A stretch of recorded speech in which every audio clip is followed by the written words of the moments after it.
বছর চুরি চামারি করার পর এখন টাকা দেওয়ার সময় গলা শুকাইতেছো কেন?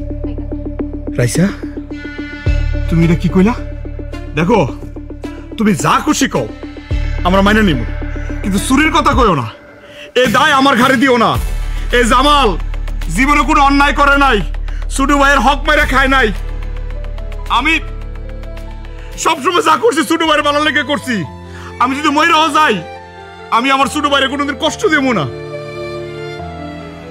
দেখছো রাইসা, তোমার স্বামী অনেক শিক্ষিত, কিন্তু সে বউয়ের গোলাম, অন্ধ। সে আল্লাহর কাছে লাখ লাখ শুকরিয়া যে আমার স্বামী এরকম কুশিক্ষায় শিক্ষিত হয় নাই।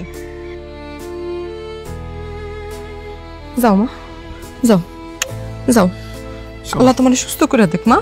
আসো।